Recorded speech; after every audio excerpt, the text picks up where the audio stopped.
Hello, everyone. My name is Paul Yang, and I'm a product manager at AppNexus. Tim? Hi, my name is Tim DuBois. I'm the director of mobile, working closely with Paul in New York at AppNexus. Today, we're going to bring you to the world of header bidding. Now, before that, a little bit of background about myself. My team at AppNexus has introduced the open source project Prebid.js, which is a leading container solution for publishers, web publishers, to implement header bidding. Now there are more than 100 publishers on it, more than 50 contributors, so a lot of collaboration there.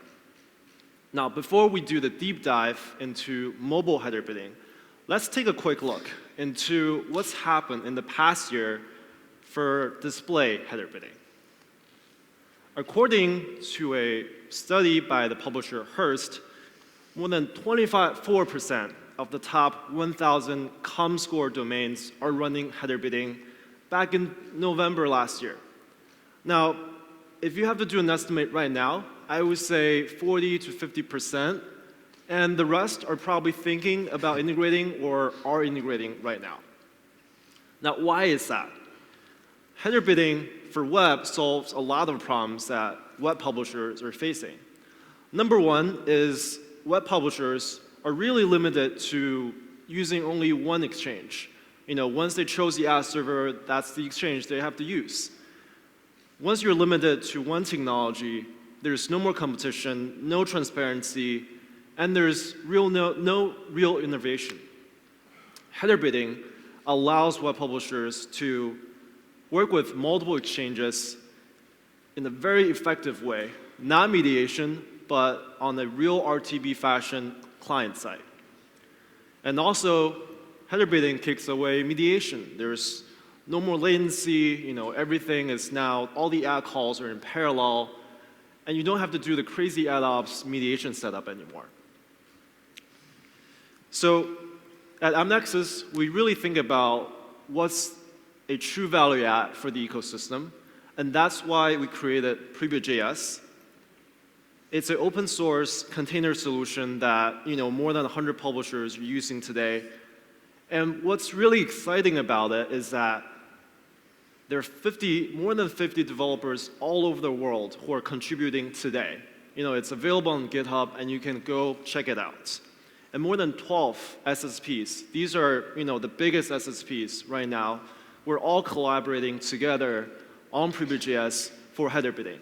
We're all trying to make it a better place. And that might be the biggest collaboration through an open source project in the past few years for ad tech.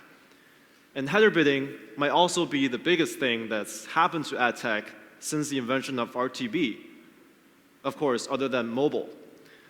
Now, let's think together on what we can do for mobile header bidding.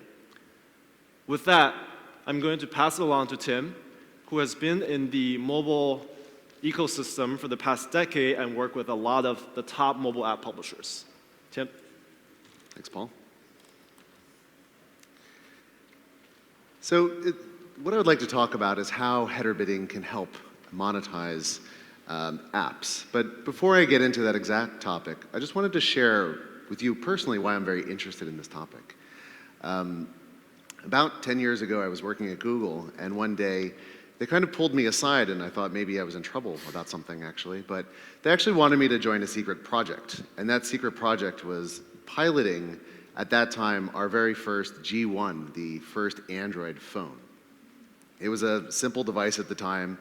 It had a screen you could slide over, and it had the full keyboard underneath.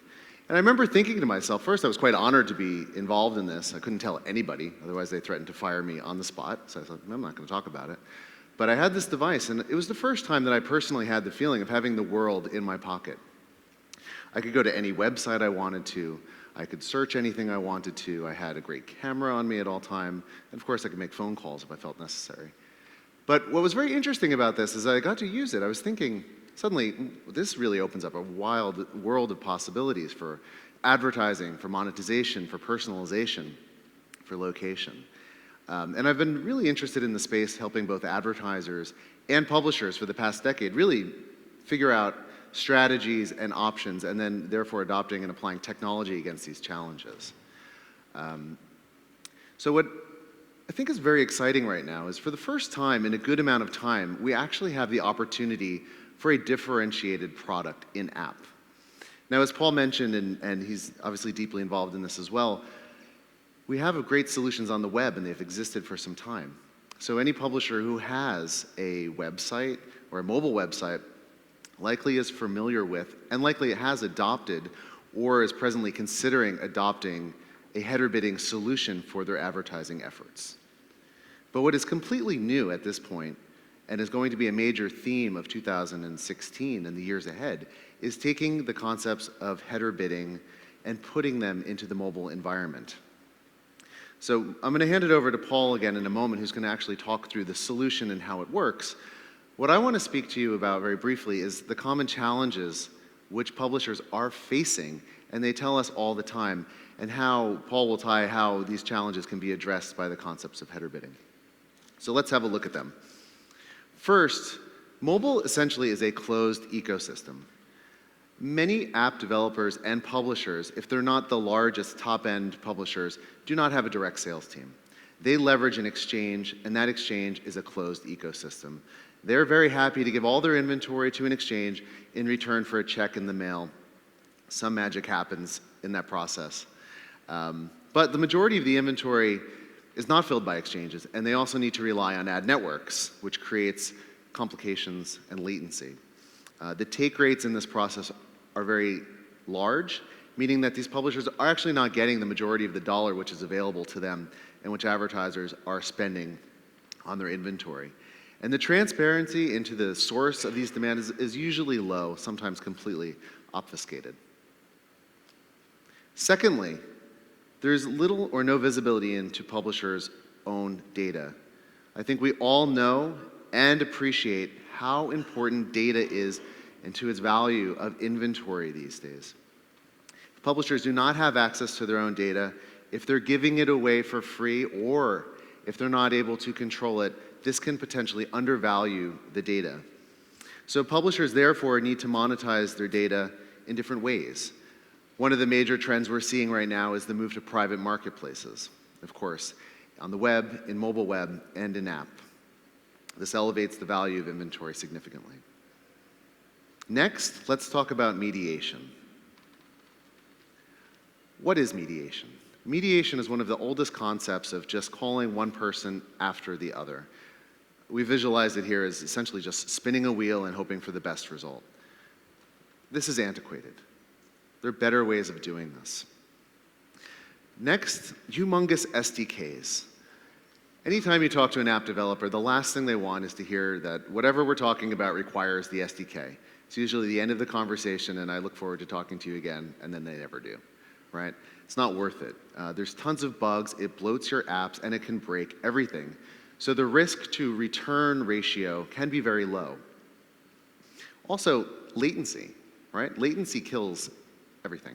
It kills viewability, it kills performance, it kills revenue. And lastly, ops, right? The ops teams are often overworked, they're often undervalued, and facilitating their jobs on a daily basis makes their lives easier, better, and allows them to focus on actually increasing revenue instead of changing line items and different partner setups. So we think mediation is a bit antiquated, and we're actively envisioning ways which we can change the game here and elevate revenue by changing how mediation works in the waterfall. We'll touch on that, Paul will touch on that briefly in the header bidding process, coming up in a moment. Now let's talk about this. This is extremely important. When you hand off your inventory to an SSP today, there's a large take rate. Sometimes it's disclosed, sometimes it's not disclosed. We can say for sure that a lot of exchanges that are out there today are taking approximately 40% of every dollar which is available to a publisher. That's not good for advertisers, and that is not good for publishers. And what we propose essentially is a better way of doing this, a more transparent way, a more direct way. So it'll look something like this, whereby exchange rates are lower, the buy side is more effective in the dollars that they have to spend, and publishers will reap more revenue from having a more open and effective system through their exchange partners. And lastly, and this is extremely important, one of the most common challenges we hear today is around private marketplaces and getting those to scale in mobile, specifically in the app environment. This is something which has been working well on the web and on the mobile web, but getting this to work in app is crucial, and it's very important for the next step. It's hard to set these up today, it's hard to transact, and these are really the next step in mobile advertising. Taking data, bringing that data or the unique audience to your advertisers, having transparent understanding of what they're willing and able to pay for your inventory, and then transacting private marketplace or open discoverable deals within an SSP. So let's just quickly review the challenges that we discussed in the ecosystem. It's a closed ecosystem, the concepts around data ownership and how those are challenging. Mediation, how it's well outlived its expiry date, but yet remains crucially important to publishers. High exchange rates, taking too much out of the middle for publishers and advertisers. And lastly, scaling private marketplaces and deals in-app. I'll hand it now over to Paul, who's going to run through what we're actually talking about with header bidding and how it can impact both the buy and sell side of our ecosystem. Thank you. Paul? Thank you, Tim. Those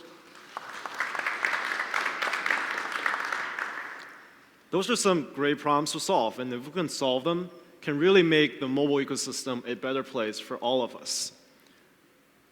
Now, let's envision what header bidding for mobile apps really means, and what are some of the benefits. Here's a story. Now you have a beautiful app, well done. The user has finished something, some task, some levels, could be a game. Now your app is ready to show an ad. Could be banner ad, interstitial, rewarded video. Now there's a tiny piece of code that's running in the background of your app. Your app is ready to show an ad, so it asks the background code asking, hey, you got an ad? That tiny piece of code basically replies saying, yes, I got an ad, and here's the ad URL that's ready for you to display, and here's the price. Here's $2.5. Now, there are two innovations here.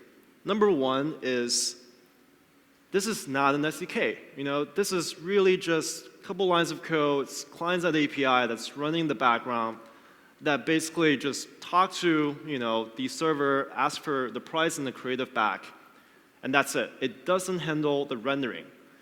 If you look at all the SDKs out there, those are great SDKs. AdMob, Facebook, Millennium Media, but they're all doing the same thing. They're all rendering creatives, and that's what 99% of an SDK does. They parse VAST, they parse M-rate, they make sure rich media serve, and all the publisher's problems come from rendering creatives. But here, this piece of code here is really just getting bid requests out and getting a price back. That's it. It doesn't handle rendering. That's why it's so tiny that we don't call it an SDK. It's really just module the file that you add into your app.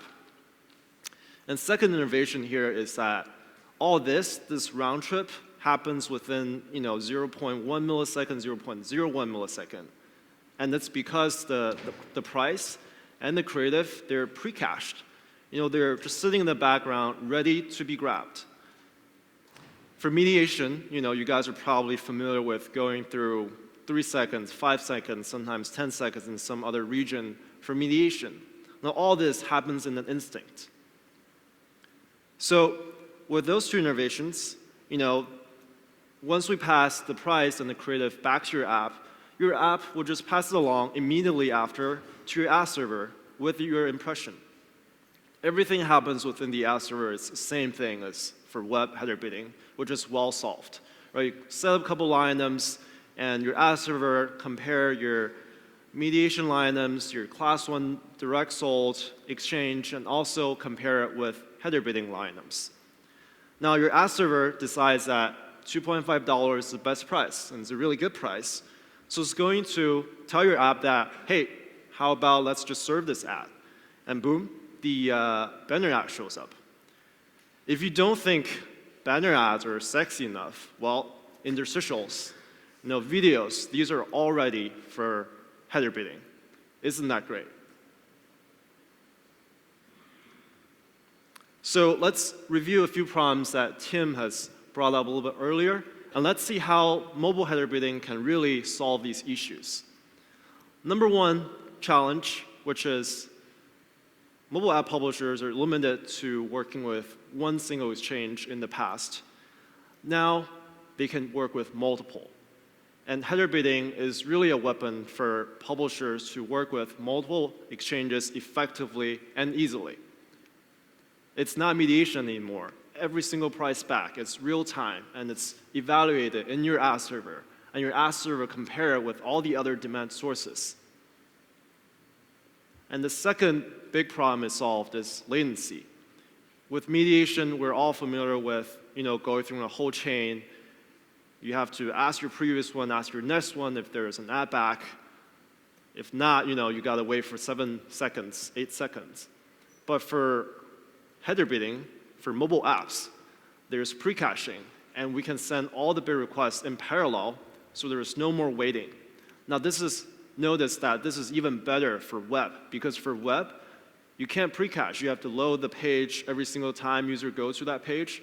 But for mobile apps, well, we're lucky because we can pre-cache the creatives in the background. So this is even better for web header bidding.